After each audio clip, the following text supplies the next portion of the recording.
ಮುಡಾ ಪ್ರಕರಣದಲ್ಲಿ ಸಿಎಂ ಸಿದ್ದರಾಮಯ್ಯ ಕುಟುಂಬ ಸೇಫ್ ಆಗಿದೆ. ನ್ಯಾಯಮೂರ್ತಿ ಪಿಎಂ ದೇಸಾಯಿ ಏಕಸದಸ್ಯ ಆಯೋಗದಿಂದ ಕ್ಲೀನ್ ಚಿಟ್ ಸಿಕ್ಕಿದೆ. ಮುಡಾ ಕೇಸಲ್ಲಿ ಮುಖ್ಯಮಂತ್ರಿಗಳ ಕುಟುಂಬ ಇದೆ.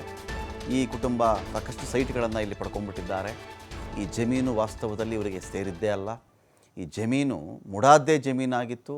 ಆ ಮುಡಾ ಜಮೀನನ್ನು ಮುಡಾದವರಿಗೆ ಕೊಟ್ಟುಬಿಟ್ಟು ಬೇಕಾದಷ್ಟು ಕಡೆಗಳಲ್ಲಿ ಬೆಲೆ ಬಾಳುವಂಥ ಪ್ರದೇಶಗಳಲ್ಲಿ ಸೈಟ್ಗಳನ್ನು ಪಡೆದುಕೊಂಡು ಸರ್ಕಾರಕ್ಕೆ 50 ಕೋಟಿ 60 ಕೋಟಿ ನಷ್ಟ ಮಾಡಿದರು.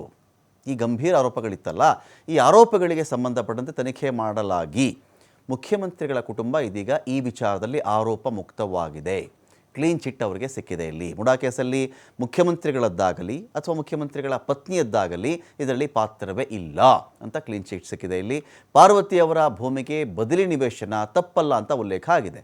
ಪಾರ್ವತಿಯವರು ಮುಡಾಗೆ ಜಮೀನು ಕೊಟ್ಟ ಮೇಲೆ ಸಹಜವಾಗಿ ಬೇರೆ ಯಾವುದೇ ರೈತರೋ ಇನ್ಯಾರೇ ಆದರೂ ಜಮೀನನ್ನು ಮುಡಾಗೆ ಕೊಟ್ಟಿದ್ದರೆ ಅವರಿಗೆ ನ್ಯಾಯಯುತವಾಗಿ ಯಾವ ನಿವೇಶನ ಬರಬೇಕಾಗಿತ್ತೋ ಅದೇ ರೀತಿಯಲ್ಲೇ ಎಲ್ರಿಗೂ ಆಗಿರೋದಲ್ಲಿ ಪಾರ್ವತಿ ಅವರ ಭೂಮಿಗೆ ಅವರು ಬದಲಿ ನಿವೇಶನ ಕೊಡಿ ಅಂತ ಕೇಳಿದ್ರೆ ಮುಡಾ ಕೊಡ್ತಾ ಇತ್ತಲ್ಲ ಎಲ್ರಿಗೂ. ಅದರ ಆಧಾರಮೇಲೆ ಅವರು ಅದನ್ನು ಕೇಳಿದ್ದಾರೆ. ಆ ಥರ ಕೇಳಿದರೆ ತಪ್ಪೇನಿಲ್ಲ. ಅಧಿಕಾರಿಗಳು, ಸರ್ವೇಯರ್, ಸಿಬ್ಬಂದಿ ಭ್ರಷ್ಟಾಚಾರದ ಬಗ್ಗೆ ಇಲ್ಲಿ ಉಲ್ಲೇಖ ಆಗಿದೆ. ಬಿಜೆಪಿ ಸರ್ಕಾರದ ಅವಧಿಯಲ್ಲಿ ಭೂಮಿ ಹಸ್ತಾಂತರದ ಬಗ್ಗೆ ಉಲ್ಲೇಖ ಆಗಿದೆ. ಅಧಿಕಾರಿಗಳ ಮೇಲೆ ಕ್ರಮ ಮತ್ತು ನಷ್ಟ ವಸೂಲಿಗೆ ಶಿಫಾರಸು ಮಾಡಿದೆ ಆಯೋಗ.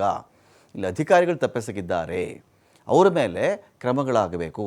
ನಷ್ಟ ಮಾಡಿದರೆ ಅದು ವಸೂಲಿಗೆ ಶಿಫಾರಸನ್ನು ಕೂಡ ಮಾಡಲಾಗಿದೆ. 2006ರಿಂದ 2024ರವರೆಗೆ ಬೆಳವಣಿಗೆಗಳು ಸಂಬಂಧಪಟ್ಟಂತೆ ವಿಚಾರಣೆ ಮಾಡಿತ್ತು ಆಯೋಗ. ನಿನ್ನೆ ಕ್ಯಾಬಿನೆಟ್ನಲ್ಲಿ ದೇಸಾಯಿ ಆಯೋಗದ ವರದಿಯನ್ನು ಒಪ್ಪಿಗೆ ಕೊಡಲಾಗಿದೆ. ಆ ವರದಿಗೆ ಸಿಎಂ ಕುಟುಂಬದ ಮೇಲೆ ಬಂದಿದ್ದಂಥ ಆರೋಪ ನಿರಾಧಾರ. ಮುಡಾದಲ್ಲಿ ಪಾದಯಾತ್ರೆ ಮಾಡಿದ್ದಂಥ ಬಿಜೆಪಿ JDSಗೆ ಇದರಿಂದ ಈ ಒಂದು ವರದಿಯಿಂದಾಗಿ ಸ್ವಲ್ಪ ಹಿನ್ನಡೆ ಆದಂತಾಗಿದೆ. ಹಿಡಿಸ್ಕೊಳ್ಳೋಕೆ ಇದೀಗ ಶಿವಕುಮಾರ್ ಜೋಹಳ್ಳಿ ಒಂದು ರೀತಿಯಲ್ಲಿ ಏನು ನ್ಯಾಯಮೂರ್ತಿ PM ದೇಸಾಯಿ ಏಕಸದಸ್ಯ ಆಯೋಗ ಇದನ್ನು ತನಿಖೆಯನ್ನು ಮಾಡ್ತಾ ಇತ್ತು. ಈ ತನಿಖೆ ಸಾಲದು ಅಂತ ಬೇರೆ ಬೇರೆ ಕಡೆ ಅರ್ಜಿಗಳಾಗ್ತಾ ಇತ್ತು. EDಗೆ ಎಂಟ್ರಿ ಮಾಡೋ ಪ್ರಯತ್ನ ಆಯಿತು.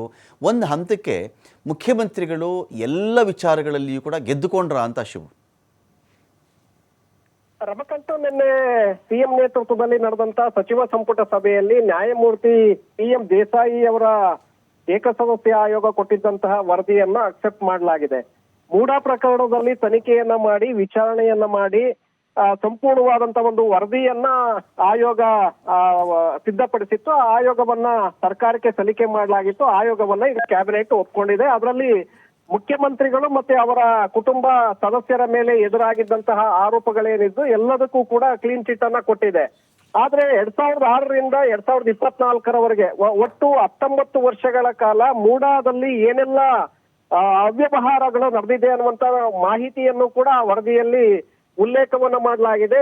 ಪ್ರಮುಖವಾಗಿ ಮೂಡಾದಲ್ಲಿರುವಂತಹ ಅಧಿಕಾರಿಗಳು ಹಾಗೆ ಸರ್ವೇಯರ್ಗಳು ಭೂಮಿಯನ್ನ ಏನು ಅಳತೆ ಮಾಡ್ತಾರೆ ಆ ಸರ್ವೇಯರ್ಗಳು ಕೂಡ ಲೋಪ ಅಲ್ಲಿ ಎದ್ದು ಕಾಣಿಸ್ತಿದೆ.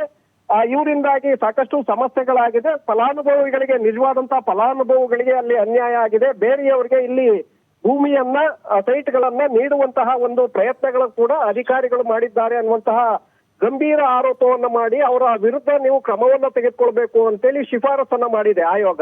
ಸೊ ಹಾಗಾಗಿ ಈಗ ಅಧಿಕಾರಿಗಳ ಮೇಲೆ ಕ್ರಮವನ್ನ ತೆಗೆದುಕೊಳ್ಬೇಕಾಗತ್ತೆ. ಆದ್ರೆ ಮುಖ್ಯಮಂತ್ರಿಗಳ ಮೇಲೆ ಎದುರಾಗಿದ್ದಂತಹ ಆರೋಪ ಏನಿತ್ತು ಅದೆಲ್ಲವೂ ಕೂಡ ಈಗ ಕ್ಲಿಯರ್ ಆಗಿದೆ. ಹಿಂದೆ ಜನಪ್ರತಿನಿಧಿಗಳ ನ್ಯಾಯಾಲಯ ಲೋಕಾಯುಕ್ತ ನೇಮಕ ಮಾಡಿತ್ತು. ಅವರು ಕೂಡ ವರದಿಯನ್ನ ಕೊಟ್ಟಿದ್ರು. ಅದರಲ್ಲೂ ಕೂಡ ಕ್ಲೀನ್ ಚಿಟ್ ಅನ್ನ ಕೊಡಲಾಗಿತ್ತು ಮುಖ್ಯಮಂತ್ರಿಗೆ. ತದನಂತರದಲ್ಲಿ ಸೈಟ್ಗಳನ್ನ ನಿವೇಶನಗಳನ್ನ ವಾಪಸ್ ನೀಡಲಾಗಿತ್ತು. ಹೀಗಾಗಿ ನೀವು ಹೇಳಿದಾಗೆ ಪ್ರತಿಯೊಬ್ಬರಲ್ಲೂ ಕೂಡ ಸಿದ್ದರಾಮಯ್ಯನವ್ರಿಗೆ ಈ ವಿಚಾರದಲ್ಲಿ ಗೆಲುವು ಸಿಗ್ತಾ ಇದೆ. ಒಂದೆರಡು ಕೇಸ್ಗಳು ಇನ್ನೂ ಹಾಗೆ ಇದೆ. ಉಚ್ಚ ನ್ಯಾಯಾಲಯ ಹಾಗೆ ಸರ್ವೋಚ್ಚ ನ್ಯಾಯಾಲಯದಲ್ಲೂ ಕೂಡ ಒಂದು ಕೇಸ್ಗಳಿದೆ. ಇದರಲ್ಲೂ ಕೂಡ ಅವರಿಗೆ ಜಯ ಸಿಗುತ್ತೆ ಅನ್ನುವಂತ ನಿರೀಕ್ಷೆಗಳು ಈಗ ಹೆಚ್ಚಿರೋದಾಗಿ ಕೇಳಿ ಬರ್ತಾ ಇರುವಂತದ್ದು. Ramakant, thank you Shivakumar Johalli.